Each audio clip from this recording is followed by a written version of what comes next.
Every day, the fat director came to the station to catch his train, and he always said, "Hello," to Thomas. There were lots of trucks in the yard. Different ones came in every day, and Thomas had to push and pull them into their right places.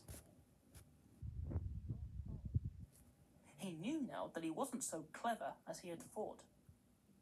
Besides, the fat director had been kind to him, and he wanted to learn all about trucks, so as to be a really useful engine.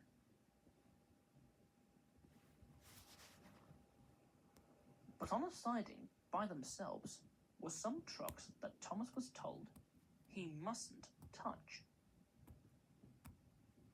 There was a small coach, some flat trucks, and two queer things his driver called cranes. "That's the breakdown train," he said. "When there's an accident, the workmen get into the coach, and the engine takes them quickly to help the hurt people and to clear and mend the line. The cranes are for lifting heavy things like engines and coaches and trucks."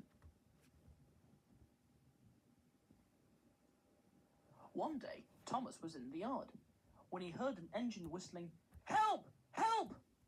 and a goods train came rushing through much too fast. The engine, a new one called James, was frightened.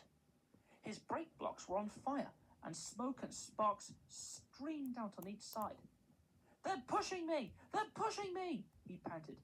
On, laughed the trucks, and still whistling, "Help! Help!" poor James disappeared under a bridge. "I'd like to teach those trucks a lesson," said Thomas the Tank Engine. Presently, a bell rang in the signal box, and a man came running. "James is off the line! The breakdown train! Quickly!" he shouted. So Thomas was coupled on, the workmen jumped into their coach, and off they went. Thomas worked his hardest. "Hurry, hurry, hurry," he puffed. And this time, he wasn't pretending to be like Gordon. He really meant it. "Bother those trucks and their tricks," he thought. "I hope poor James isn't hurt." They found James and the trucks at a bend in the line. The brake van and the last few trucks were on the rails, but the front ones were piled in a heap. James was in the field with a cow looking at him, and his driver and fireman were feeling him all over to see if he was hurt. "Never mind, James," they said. "It wasn't your fault. It was those wooden brakes they gave you. We always said they were no good."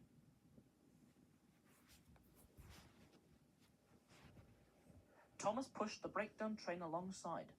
Then he pulled the unhurt trucks out of the way. "Oh dear, they groaned. Serves you right, puffed Thomas crossly. When the men put other trucks on the line, he pulled them away too. He was hard at work, puffing backwards and forwards all the afternoon. "This'll teach you a lesson, he told the trucks. And they answered, yes it will, in a sad, groany, creaky sort of voice.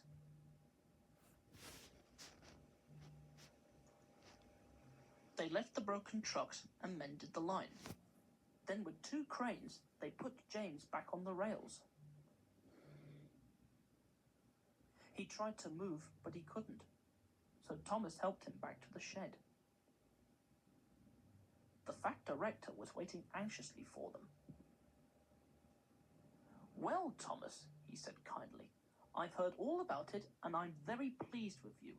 You're a really useful engine.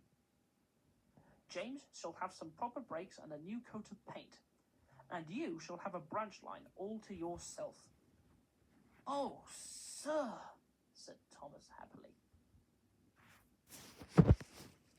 Now Thomas is as happy as can be. He has a branch line all to himself and puffs proudly backwards and forwards with two coaches all day. He is never lonely, because there is always some engine to talk to at the junction. Edward and Henry stop quite often and tell him the news. Gordon is always in a hurry and does not stop, but he never forgets to say, "Poop, poop," to little Thomas. and Thomas always whistles peep peep in return.